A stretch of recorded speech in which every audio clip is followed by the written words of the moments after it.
In MythLords Classic Monsters, you're going to be using your commander. In this case, I am playing as the creature from the deep in the kind of mutation clan. But I'm going to be recruiting through a deck building aspect of the game. Say I could recruit the mummy or the undead here.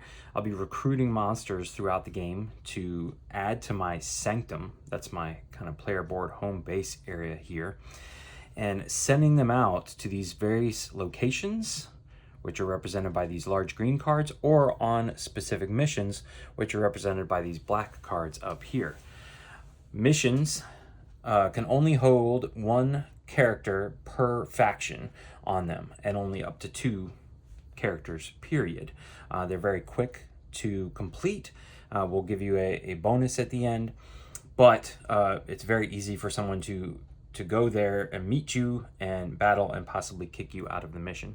Locations, you're going to have to spend a little bit more time there, exerting your influence on these locations. But again, people can join you at that location. They can battle you and kick you out, and then start adding in their own influence. Locations each have a certain population that they can hold. These happen to be all 3, but there are some that are bigger than 3 and can hold more people. On your turn, you're going to first start out by placing out any influence. So if you have made it around the table and it's back to you and you still have monsters either on a mission or a location, you would place your influence on your locations, or you would advance along on the missions. At this point, then, you're going to draw up to 5 cards in your hand. You can, if you would like to, hold cards in your hand from round to round. You don't have to play out all your cards. And the reason you're going to draw up at the beginning of your turn and not the end of your turn is that you may want to hold on to cards in your hand that have specific interact actions or would help you buff you in battle if someone does challenge you in battle. So you're going to have to make those choices. Do I want to hold on to them, or do I want to play them maybe for a secondary effect? For example, here, grapple. Grapple would give your character an additional fight action or strength in battle, or you could use it on your turn to simply give your sanctum a power. Now, power is very important because that's the next thing we're going to do after we draw up our hand of 5 cards, is generate power. Now, generating power is going to come from the monsters that are actually in your sanctum. Currently, my creature from the deep, represented by this standee, yes, his card is here, but his standee is physically in my sanctum. It's on my board. It's not out in any location. So he is providing me 2 power, 2 base power for being in my sanctum. Now, once I, for example, get Glob here, my minion, if he's also in my sanctum, he would give me an additional 1. But right off the bat, you start with 1, and so now we have 3 power in our sanctum.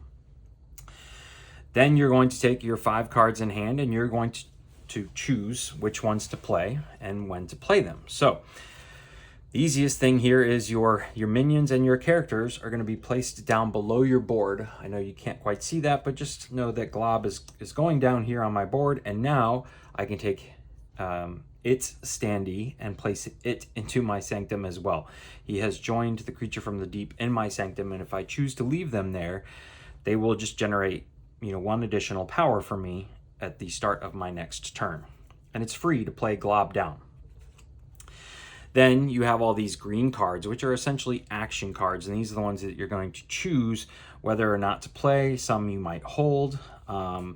A lot of them are going to give you card draw, but they're also going to give you discounts on certain characters and creatures. For example, recruitment here is going to give you a 1 power discount on a character as long as it's in your mutation faction. Now, you can go and recruit anybody. For example, the mummy here is part of the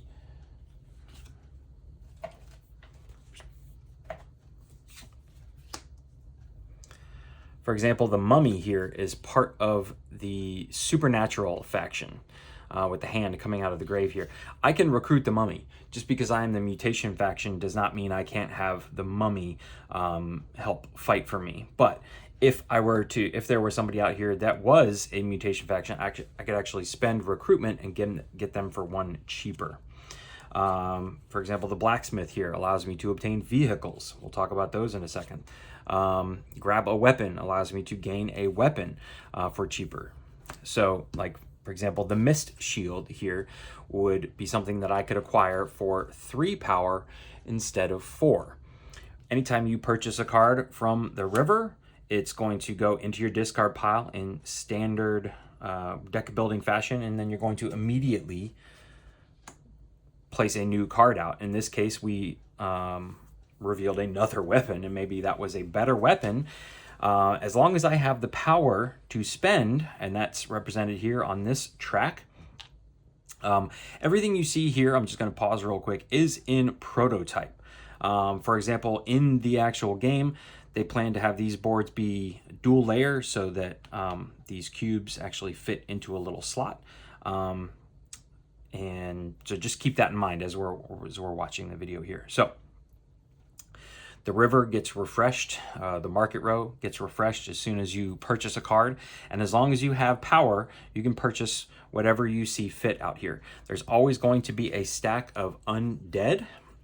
This is pretty common in most deck builders, that we have a stack of cards that is essentially the same. They actually stack well together, so the more you have, they have that horde effect. They get stronger. But these are always an option to purchase, usually pretty cheap for 2 power. And then the river, which is going to cycle through this big, huge deck here and give you various options of things like characters, weapons, vehicles, mutations, or even actions that you can then play, similar to your starting action cards. So let's take a quick look at all these various types. Weapons are pretty self-explanatory. When they come back up in your hand, you will play them and choose a character to attach to them, and they stay attached to that character until they are defeated.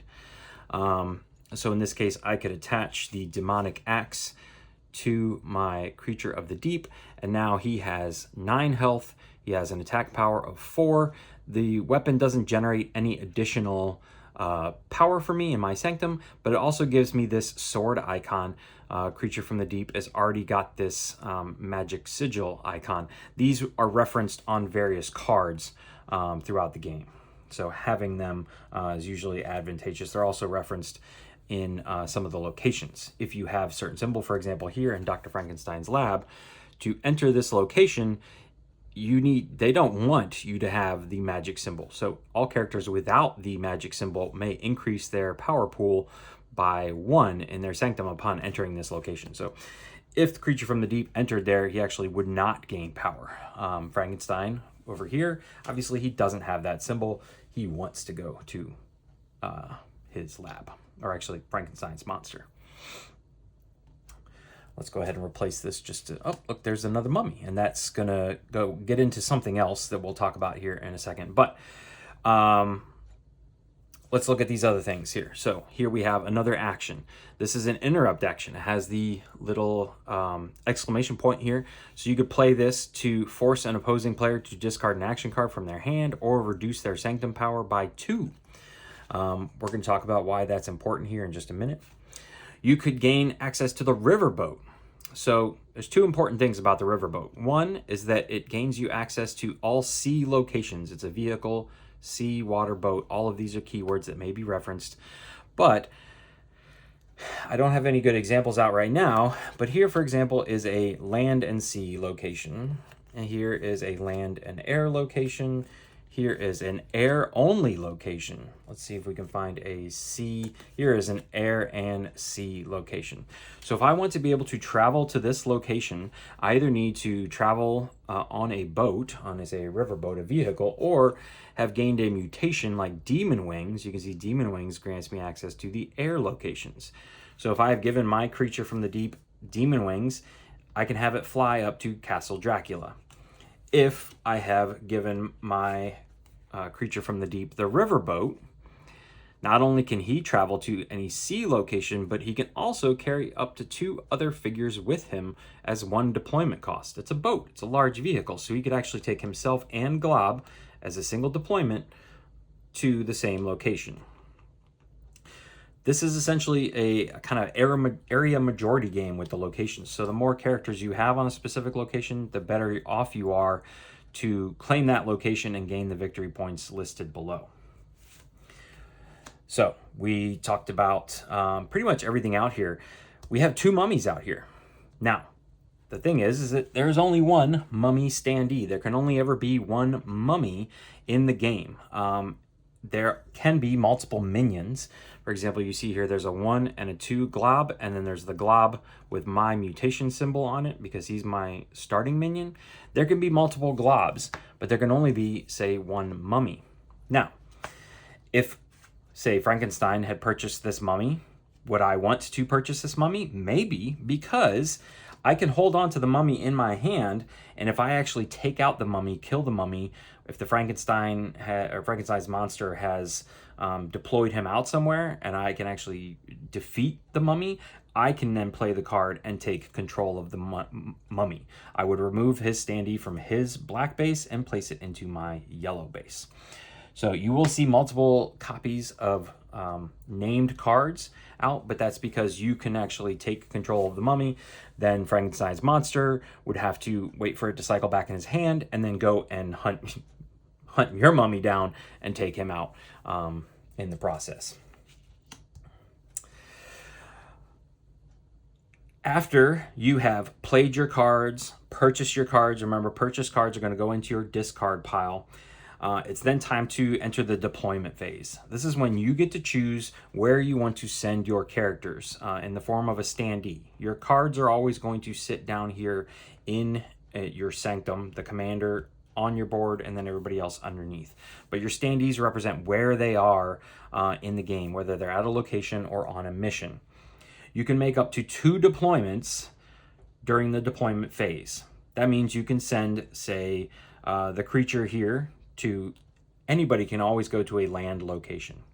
Now, if you had an air vehicle or demon wings, you might get a bonus if you were here, which is why multiple land types are listed. But my creature, who does not have demon wings, he's got a riverboat, could not choose to go to Dracula's castle. He is blocked out of that location. But let's say he wants to go to the ghost ship, and I want to send Glob here on this Crushed into Oblivion mission.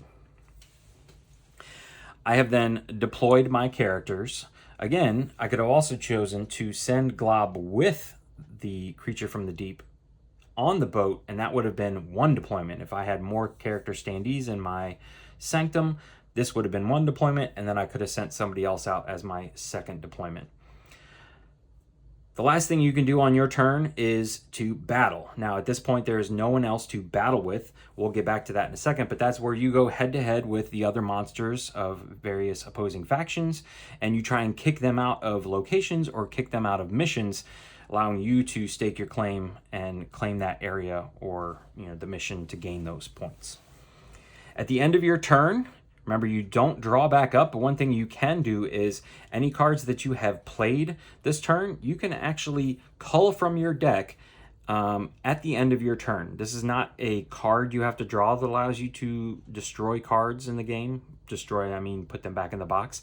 At any point in time, a card that you have played, you can choose to destroy and gain 1 time the power level cost of that card. So that's why your starting cards actually have power levels on them, because you could choose to, oh, I don't really want this grab a weapon card anymore. I'm going to destroy it, cull it from my deck, and I will gain 1 power here. It's just going to sit on my board, but that could be very important because at the end of your turn, you don't always want to have 0 power or a low amount of power on your board because other people may challenge you in a battle. So let's skip to the next player's turn, and let's say the witch and her, I think this character's name is the Fallen or something like that, have joined us here at the Air and Sea location. They purchased demon wings somehow, and they've come out here and they are attempting to battle us. So this is how battles work. This is where your dials are going to come in to play. You're going to be bidding power that's left in your sanctum. So not only is this your spending power, but this is also your power to battle with. You're going to be bidding it secretly on these dials. So think Scythe. If you're familiar with the game Scythe, this is how battles work in Scythe. The max amount you can battle is the max amount you can bid is 6. So if you have 7, you could still only go down to 1. But you're going to count up the max power value or strength value. So in this case, creature from the deep would have 4 plus 5, 6, 7, and Glob has 2 more for 9. That's a pretty good lead. So maybe I don't want to spend all 5 of mine. Maybe I'll only spend, let's see, 7. And let me find this other character's card. Okay, so their minion, the witch faction, is the Fallen.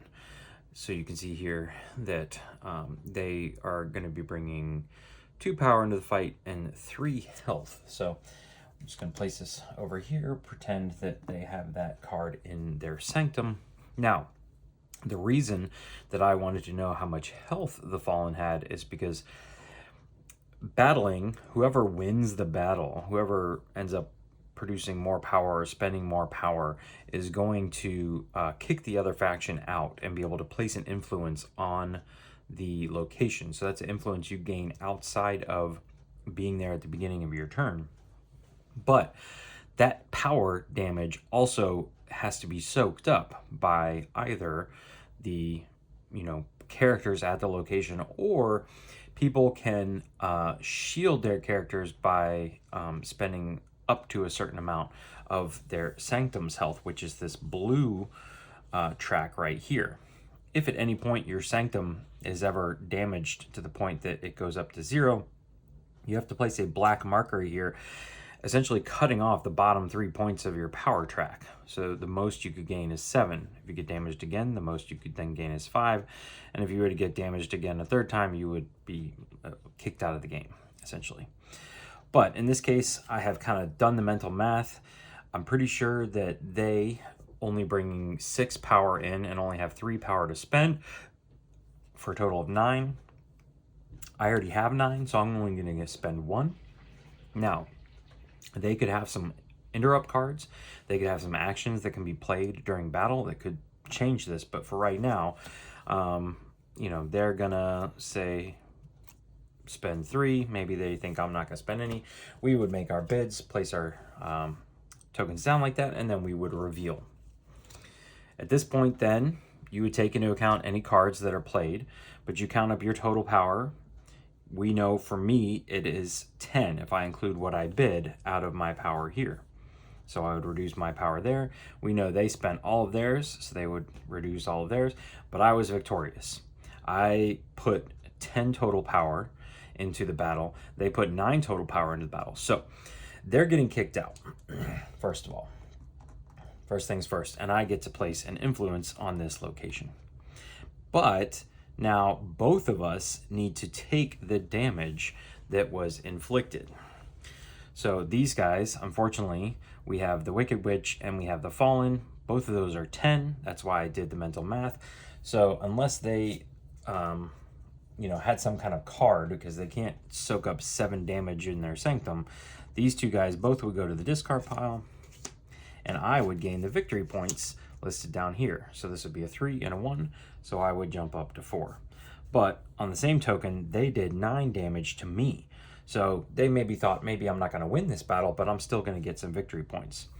Well, first things first, I can remove any attachments to my character. So you see here that between the 2 attachments, there's 4. And then I have Glob for 3. So that's 7. Okay. Now, the remainder of it, I can put on the Creature of the Deep. The remainder would be 2. He would take 2 damage, but in this game, unless you can kill them completely in a round, he basically just refreshes himself and he comes back once the next turn starts at 7 health. So it's either all or nothing as far as damaging a creature is concerned. And you can remove attachments. First, those attachments have health, and you can you as the player who is taking the damage get to decide how you distribute said damage. But if the damage in total does not exceed or equal or exceed the creature's health, then the creature gets to stay.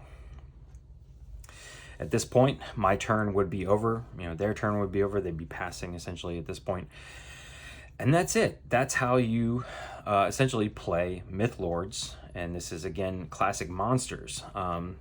Frank's hope is to create a system in which he can just fit in various themes. So this is the Classic Monster theme. And, maybe in the future you might have, I don't know what other theme he is considering, but this is meant to just kind of be the first in a long line of a series of games that have this whole area control deck building aspect. Who would want to purchase this game? Well, certainly if you are a fan of Mark Spears' artwork, which is what you're seeing here. If you're familiar with Mark Spears, you probably recognize a lot of this artwork.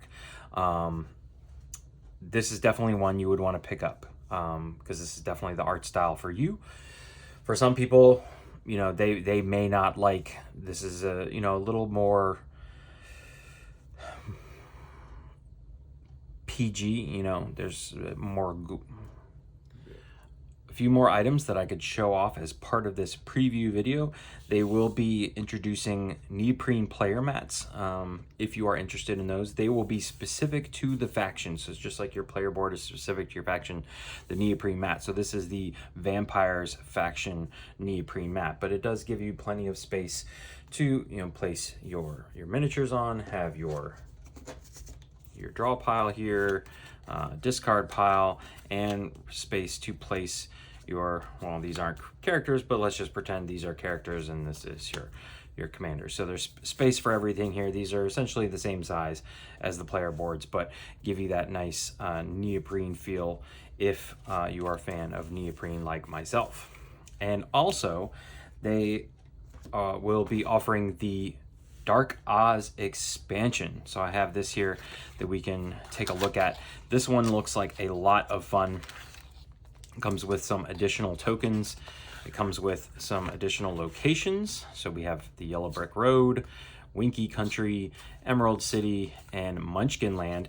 Now this, if you're familiar with the movies, this is going to be more in line with the Return to Oz movie, which was a little darker, but still kind of a cult classic. So the two commanders that come in this deck are the Wicked Witch of the West and Dorothy Gale. Now, you can see that they have been assigned factions that already exist in the core game. They don't introduce their own new factions. Obviously, the Wicked Witch of the West is a witch, and Dorothy Gale fits into the supernatural. But then the rest of these guys can be just mixed in. So you can start adding munchkins. There's Jack Pumpkin, Princess Langwidere, probably mispronouncing that, the Scarecrow, Tick-Tock, he was a favorite, the Tin Man, Wicked Witch of the East, Wicked Witch of the North, the Cowardly Lion, Flying Monkeys, and some more munchkins. Oh, and the Winky Guard. There we go. So really fun expansion. If you are a fan of, Wizard of Oz, this would be definitely one that you would want to pick up. But this can just fit right in to the core game using the core box.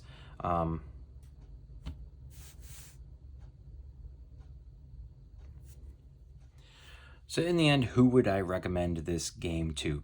Certainly, if you are a fan of the artwork by Mark Spears, this is a no-brainer because this is, an ode to his artwork here. It's all his artwork and some very classic pieces from him. For example, the Vampire. This is a deck builder and area control. I would say it's more of an area control over a deck builder. So if you're a fan of area control games and want something that is not dudes on a map style area control game that's got a lot of miniatures, a big old map and things like that, this is much more compact. It's very card based and plays a lot quicker than most area control games.